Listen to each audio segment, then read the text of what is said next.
নমস্কার বন্ধুরা, আবারও একটা নতুন রেসিপিতে সবাইকে অনেক অনেক স্বাগত। তো চলো রেসিপিটা শুরু করা যাক। আজ আমি হাতে মেখে এঁচোড় রান্না করব। সেই রসুন নিয়েছি, টমেটো নিয়েছি, আলু কেটে নিয়েছি, আদা কুচি করে নিয়েছি আর পেঁয়াজ কুচি করে নিয়েছি। আর এইভাবে এঁচোড়টাকে আমি কেটে নিয়েছি, ছোটো ছোটো পিস করে নিয়েছি। কড়াই গরম হতে দিলাম, একটু সরষের তেল দিলাম আর আদাগুলো যে কুচি করে নিয়েছিলাম সেই আদাটা দিয়ে দিলাম, রসুনগুলো দিয়ে দিলাম আর একটা শুকনো লঙ্কা দিলাম। দিয়ে হালকা ভাজা ভাজা আমি এটা করে নেব। আর এখানে তেল আমি খুব কম পরিমাণে ব্যবহার করেছি।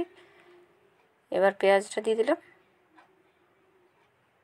পেঁয়াজটা হালকা ভাজা হয়ে গেল।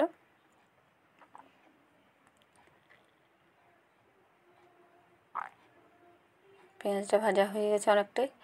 এরপর আমি টমেটোটা দিয়ে দেব,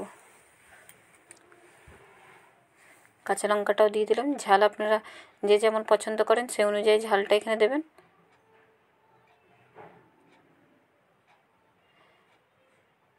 আর যতটুকু প্রয়োজন পেঁয়াজ ভাজার জন্য ততটুকুই আমি এখানে তেল ব্যবহার করেছি।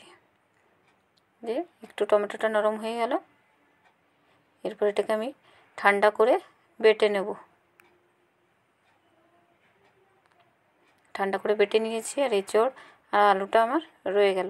এবার আমি প্রেসার কুকারের মধ্যে এঁচোড়টাকে দিয়ে দিচ্ছি। এখন আমি কিন্তু গ্যাসটা চালাইনি, আগে সমস্ত জিনিস রেডি করে নেব, তারপর গ্যাসটা অন করব। আলুগুলো উপরে দিয়ে দিলাম,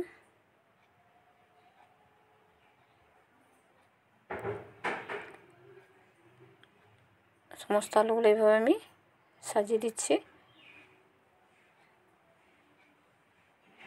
এরপর যে পেঁয়াজ রসুন ভাজাটা ছিল সেটা যেটা বেটে রেখেছিলাম সেটা দিয়ে দিলাম মশলাটা। এবার পরিমাণ মতো নুন দেব,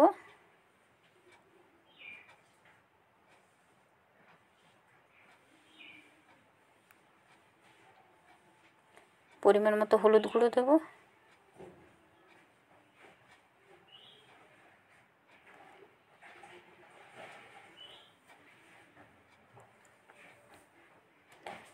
জিরে গুঁড়ো দিলাম পরিমাণ মতো, আর কাশ্মীরি লঙ্কা গুঁড়ো 1 চামচের মতো দিয়ে দিলাম, আর সবজি মশলা দিলাম 1/2 চামচ। এবার সমস্ত উপকরণকে আমি হাত দিয়ে এভাবে কচলে মেখে নেব ভালোভাবে, এবার যাতে সমস্ত এঁচোড় আর আলুগুলোর মধ্যে এটা মাখা হয় মশলাটা। এভাবে আমাকে মাখিয়ে নিতে হবে। আর এখানে আমি আর এক্সট্রা কোনো তেল ব্যবহার করলাম না। এভাবে সমস্ত দেখুন মাখা হয়ে গেছে। এরপর যে বাটিটায় জল দিয়ে আমি ধুয়ে বাটিটায় জলটা দিয়ে দিচ্ছি।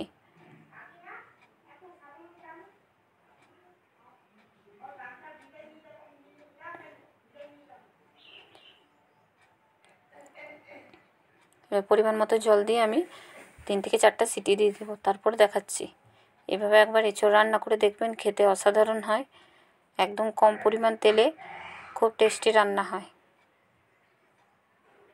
এবার 3-4টা সিটির পর দেখাচ্ছি কত সুন্দর হয়েছে। কালারটাও খুব সুন্দর এসেছে আর গন্ধটাও খুব সুন্দর বেরিয়েছে, দেখেই বুঝতে পারছেন। আর এঁচোড়গুলো একদম সেদ্ধ হয়ে গেছে।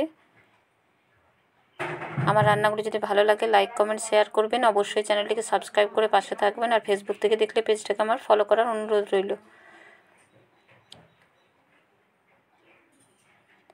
আজকের মতো এই পর্যন্ত। পরের একটা ভিডিওতে আবারও আপনাদের সঙ্গে দেখা হচ্ছে।